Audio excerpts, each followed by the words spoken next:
Omusumba Rosias Bugingo ne Honorable Nyamutoro mu Katambi bali bulala nnyo era nga Principal wamma bamututte kaguddeyo oluvannyuma lw'okuma Honorable Alan Sewanya na kaadi ebyama byo biviiriddeyo ddala Akatambi weekali mu maaso awo olutalo lw'abasiyazi Senga Asidi wamu ne Julie Muteesaasira nabyo bikyagendera ddala mu maaso beerangidde bingi nga wogenda okubifuna Masao Sami owa Mighty Family naye embeera gy'alimu yeeraliikiriza ddala mugamba mutya mwasibye mutya kansubire nti muli bulungi ba mikwano ng'enkola yaffe mbasaba vidiyo n'omugimpe like era n'ensaba gwe wenna atanaba kusubscribinga wano ku Sylvia News Extra nti mukwano subscribinga era onyige ne mu notification bell olimesibwanga byonna bye mba nteekayo wano ku Sylvia News Extra nyongera okusabira ku mmwe mwenna abalwadde abakosefu nti nsaba ekisa kya Mukama ate kibatuukeko mikwano BF Suma Herbal Research Clinic nga banyanjabisa ddagala lya butonde era nga bajjanjaba endwadde zonna gw'omwami tomalaako mu kisenge mukwano bakubireko munaye sigenda kulwisa nkutandise ne Pastor Bugingo omusumba Bugingo ono wamu ne Honorable Nyamutoro mukyala Eddy Kenzo omanye ennaku zino bali mu campaign naye Honorable Nyamutoro ne Pastor Bugingo munnange buli we beesisinkana babeera mu mboozi ey'akafubo bantu babiri bokka tewabeerawo omuntu mulala era munnange kino no bajjaaji batandikidde okwebuuza ne bagamba ddala omusumba Rosias Bugingo ki kyabeera agamba ddala omwana kaaba ne bagamba ddala Nyamutoro biki mboozi ki gy'alinawo n'omusumba Rosias Bugingo kaaba ne bagamba munnange nenda tutweraliikirira oyo omwana wampisa nnyo ate mulokole tasobola kukikola Eddy Kenzo omugalwe Madamakula kye yamukola kale awo we tuli munnange bwe tweyongerayo ewa Samida Mighty Family ono noswa embeera gy'alimu yennyamiza yeeraliikiriza era nga kati afukira mu bupiira nga olaba osoggo wenna mukwano gwe wa luganda lwe amwagala bambi yongera ate okumuteeka mu ssaala omukama amusuusa ataddemu munnange akola emirimu nga yali yeesunga struggle eno ne munnange weebityo ebigenze munnange sigenda kulwisa nkuvuze butereevu paka ate ew'omwami Frank Gashumba onono avuddeyo n'ateekayo post eyo ku Facebook page ye n'agamba nti Kyagulanyi abeera atya n'ebisaanyizo ebimufuula pulezidenti w'eggwanga bw'ato bw'akitaddewo n'ateekawo ka question mark Wammanga n'agamba nti ate nga Walukagga talina bisaanyizo bimufuula mubaka Wammanga n'akomekereza ng'agamba nti akitegedde akubire Mukama engalo ez'amaanyi kati gwe wenna munnange akitegedde osobola okutuyambako ate awo mu comment section kiki kyabadde ategeeza wakati wa Principal ne Sir Mathias Walukagga jjukira ye yafunye kaali kyokka ate bano baseggona bo tebakoze eki tebafunye kaali naye nga munnange tweyongerayo ewa Nambwayo ono nno nga yali mukyala wa Suuna Ben era nga tumanyi bulungi nnyo balina n'omwana munnange mulina maaso awo nga yeekokkola emikwano ng'agamba nti bantu mmwe gwe wenna oliyo ng'okyalina emikwano gigobe emikwano mibi emikwano gisobola okuzza emabega gisobola okuzza ku ziro nze emikwano gya nnemesa omwami wange Suuna Ben binyaanyanyanya mu Namasaka nga gimpa ebigambo mbuno omukole bati mutwale mawulire muloopeeni muwaabire twala ennyumba ye sigaza ekyapa munnange omwami Suuna Ben n'agenda ate ennaku zino yafuna ekinyankole kiyina amabi nakyeru egyo emikwano gye twesiga gye tusaba amagezi mbunkole ntya wano nkole ntya egyo emikwano gitunnyika mukwano gwe asobola okulaba ng'olina omusajja agenda okubaako waakutuusa bannange n'akuwa amagezi ne gabaawula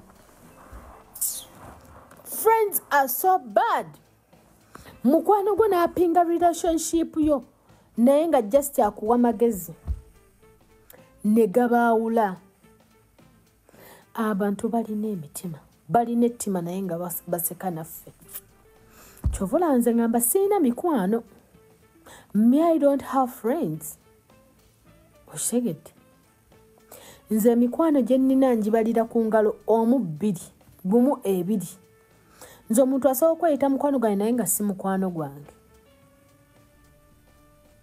okitegeera oba kyenkugamba so bambi kannannyabo Nambwayo bw'ato gaakaba gaakomba emikwano gyamugamba bw'otya n'akasajja ne kakumanyiira ne kakuyita akayiringu biki munnaye naye n'azimba yuyo mawulire yuyo oludda wakati ssaawa zino agamba emikwano kale mibi nnyo era gwe nambo alina emikwano ng'okyagisembeza naawe ogenda gakaaba mu maaso eyo kuba byo obadde okimanyi nti prostate gland bwezimba otandika okulumizibwa ng'ofuuyisa okufuuyisa buli kaseera n'oluusi okufuuyisa omusulo ogulimu omusaayi kino kiri nnyo mu baami abakuze emyaka era nga kisobola okuviirako okufuna prostate cancer ebyo okubyewala kozesa prostate relax capsules ajjanjaba prostate gland nedda mu sayizi yayo entuufu olwo oba weewaza okufuna obulwadde obwo prostate relax capsules za butonde 100 ku 100 zikolebwa aba BF Suma zakakasibwa Pivot ku lwa UNBS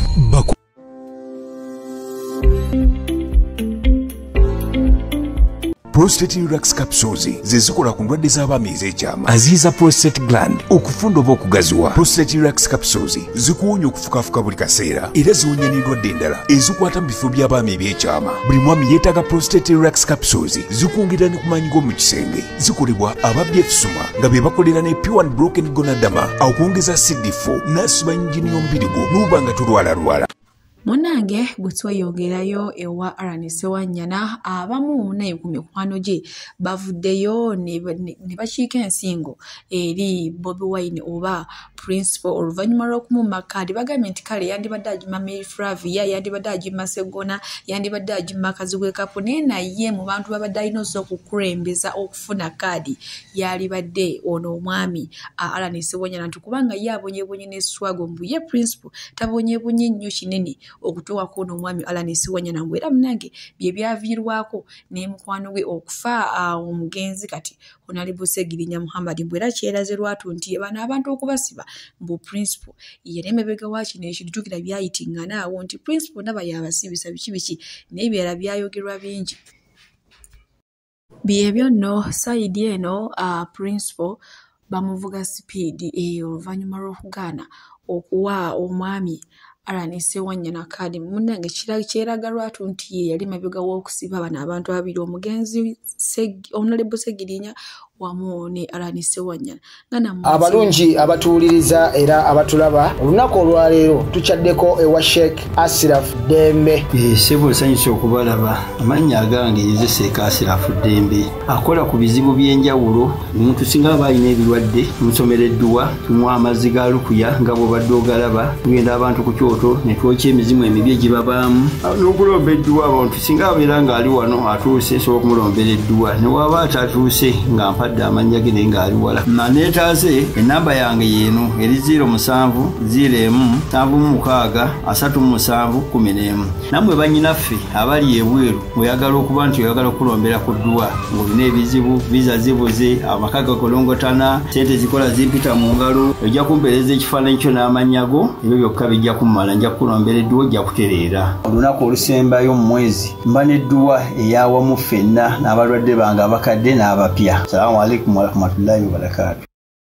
Munange bwe tweyongerayo wakati wa Julie Muteesa Asira wamu ne Ssenga Asidi oba abangi gwe baatuumye erinnya Ssenga Luwakulantalo.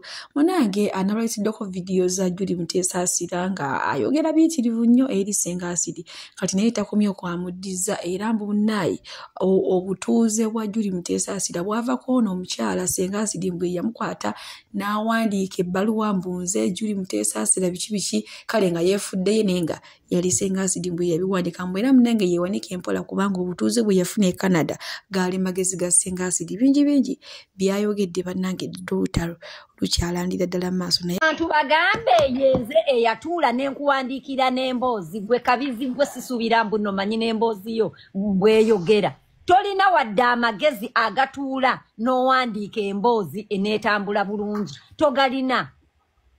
togalina inze omubi ennyo owulira yenze yatuula nempandiika bampita gundi nina emyaka toseka zino entale zintuwayiza ntunyaka buvubuka manyoko. She's saying nti nze simwagala. But why don't you say why? Sikwagala. Ate nze I don't like you njango tegeeza abantu lwaki sikwagala. Yitawo. Oba. Yisawo wano ogutwe oba nnyonnyole. Ogamba onjagala. Sikwagala. Ochogera nti notonjagala. Yes, sikwagala. At least me I don't lie. Owulira nnaku At least me, Yeah. I don't lie. I tell people sikwagala. At least I don't go and I call police to take away your kids. I don't do that, bitch. I don't. Yeah. I don't. Yes. I don't. Muloko. Chise wano Muloko gwe box chitunyonyoli. Sikwatanga ko simu nenkubira polisi. Ekutwaleka abaana bo. Benalwanirira okujja in this country. Continue to trigger me or jawulira ekinvaamu. Continue. Zake. Nze omubi ennyo nnyo. Eyakukolera empapula. Owulira? Wasobola okubira poliisi. Gwe ne litamizi batwale abaana bange. Owulira? Matako gwe. Yeah. Lukolere senga sidi lukolere tusimbule ekyo nakyo olwaleero. I don't think it's a good Kyennakola jangu okigamba abantu naawe obannyonnyole. Iye, lwaki akikweka buli kaseera sina kye namukola kyogamba senga asidi mulalu. Ndi mulalu. Gwe naku nga sikolangako bibi. Yavuddeyo okututegeeza ki? Nze siri musiyazi sibanga naye ye yakola n'embaga amawuuno. Gwe eyava ne mu kkanisa. Wava ne mu kkanisa ofumbi atungisa engoye z'abakongo matching outfit nze yazaala mu basajja abasatu gwe nova ne mu kkanisa obufumbo bwe bakwanjudde ne bakukubirako kadaali n'okubanga abaana aba worship team mukyala w'omusumba mulamba n'obakubanga engalo buli lukedde abaana ba worship team eya pastor Mutesa